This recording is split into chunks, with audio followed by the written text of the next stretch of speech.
even if somebody leaves an emoji on your story, the fact that it comes in as a DM to you, it massively lowers the barrier for starting a conversation with somebody, because you're just responding. Like, they give you an emoji, you respond to the emoji, like it's one of those things that lowers the conversational barrier, which I think is one of the things that is good about social media, is it gives us the opportunity to create these very low barrier conversations where we're not having to jump right into, let's jump on the phone, let's meet for coffee, something that feels like it's a lot.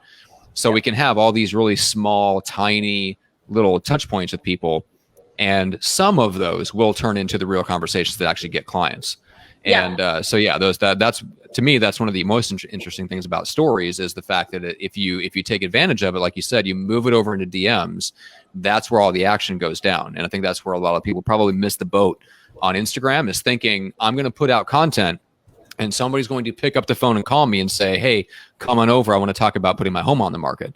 And that is the disconnect, because over the last 5 years, that's gone down and down and down and down, to the point where now people expect, no, we're going to message a little bit first. We're going to get comfortable. Maybe you send me a voice message, and then maybe we can talk about getting on the phone, and then maybe we can talk about you coming over. And maybe I don't even want to talk to you on the phone. Maybe I want to text you.